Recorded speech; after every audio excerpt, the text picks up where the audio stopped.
28 जनवरी 1986 अमेरिका का सबसे एडवांस्ड स्पेस शटल चैलेंजर सिर्फ 73 सेकंड में आसमान में एक आग का गोला बन गया। लेकिन इस ट्रेजेडी का सबसे शॉकिंग पार्ट यह नहीं था कि शटल एक्सप्लोड हुआ, बल्कि यह था कि कुछ इंजीनियर्स ने यह डिजास्टर पहले ही प्रेडिक्ट कर लिया था। उन्होंने क्लियर वार्निंग दी थी, लॉन्च रोकने को कहा था, लेकिन उनकी बात को इग्नोर कर दिया गया।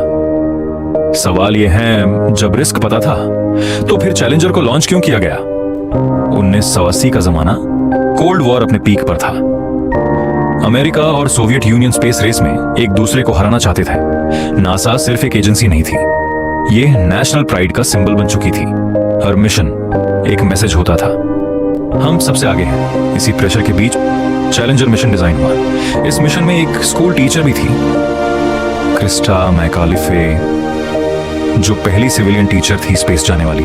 मिलियन स्टूडेंट्स लाइव लॉन्च देख रहे थे। पूरा अमेरिका एक्साइटेड था, लेकिन नासा के अंदर कुछ इंजीनियर्स डिस्टर्ब थे। लॉन्च से पहले फ्लोरिडा का वेदर अनयूजुअली कोल्ड हो गया था। लॉन्च पैड पर आइस जाम चुकी थी। रॉकेट बूस्टर्स में रबर सील्स होती हैं, जिन्हें ओ रिंग्स कहा जाता है। कोल्ड वेदर में यह रबर हार्ड हो जाता था और सील फेल होने का रिस्क होता था। इंजीनियर रॉजर बोयजोली और उसकी टीम ने clear warning the, launch should not happen. उन्होंने डेटा और टेस्ट्स भी शो किए, लेकिन नासा प्रेशर में था। लॉन्च ऑलरेडी डिले हो चुका था। मीडिया और गवर्नमेंट एक्सपेक्टेशंस हाई थी और लाइव ब्रॉडकास्ट शेड्यूल्ड था। मीटिंग में इंजीनियर्स रिपीटेडली कह रहे थे, दिस इज नॉट सेफ। लेकिन मैनेजमेंट ने पूछा, क्या आप 100% प्रूव कर सकते हो कि शटल एक्सप्लोड करेगा? इस अनसर्टेनिटी का फायदा उठाया गया और फाइनल डिसीजन आया, launch approved. Engineer Roger Boisjoly ने बाद में कहा, we knew it was dangerous but we were overruled. 28 जनवरी 1986 काउंटडाउन स्टार्ट हुआ। 5 4 3 2 1 इग्निशन। चैलेंजर लिफ्ट ऑफ हुआ। सब कुछ नॉर्मल लग रहा था, लेकिन सिर्फ सेकंड्स बाद राइट बूस्टर से ब्लैक स्मोक निकलना शुरू हुआ। वही ओरिंग फेल हो चुकी थी जिसके बारे में वार्निंग दी गई थी।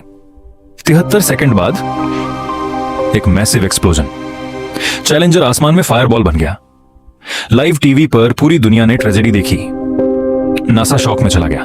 7 एस्ट्रोनॉट्स लॉस्ट हो गए। स्कूल्स और फैमिलीज स्टंडन थे। इन्वेस्टिगेशन के बाद सच सामने आया। वार्निंग्स इग्नोर की गई थी। प्रेशर, डेडलाइन और रेप्यूटेशन ह्यूमन सेफ्टी से ज्यादा इंपॉर्टेंट बन गए। इन्वेस्टिगेशन रिपोर्ट ने कंक्लूड किया, यह सिर्फ टेक्निकल फेलियर नहीं था, यह डिसीजन फेलियर था। इंजीनियर रॉजर बोयजोली ने कहा, we knew but we couldn't stop it.